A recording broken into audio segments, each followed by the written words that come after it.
दुनिया माँ के बारे में तो बहुत कुछ कहेला, लेकिन याद रखिए कि कहानी के पीछे जो असली कहानी होला उनकर नाम बाप होला। माँ तो दूध पियावली, लेकिन दूध के डिब्बा के इंतजाम करे वाला बाप होलन। माँ सुलावेली, लेकिन बिस्तर के इंतजाम करे वाला बाप होलन। उंगली पकड़ के तो माँ चलावेली, मगर ताकत देवे वाला बाप होलन। बास्ता लेके तो माँ तैयार करावेली, मगर बास्ता दिलावे वाला बाप होलन। आदमी जब कोनो इम्तिहान में कामयाब होला तो माँ तो सीना से लगा के रोवेली, लेकिन दीवार के पीछे जो रोवेला वो बाप होला। बेटी के खुशी के जाहिर ना कर पावेलन, मगर चुपके चुपके घर के कोना में जो रोवेला वो बाप होला।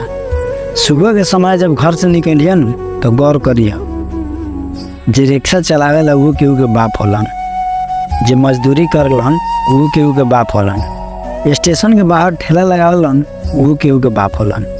दो चार आदमी के बैठा के रिक्शा चला के जे पसेना पोछेला वो केहू के बाप होला। बड़ा बड़ा बिल्डिंग के नीचे जे वॉचमैन के काम करेला वो केहू के बाप होला।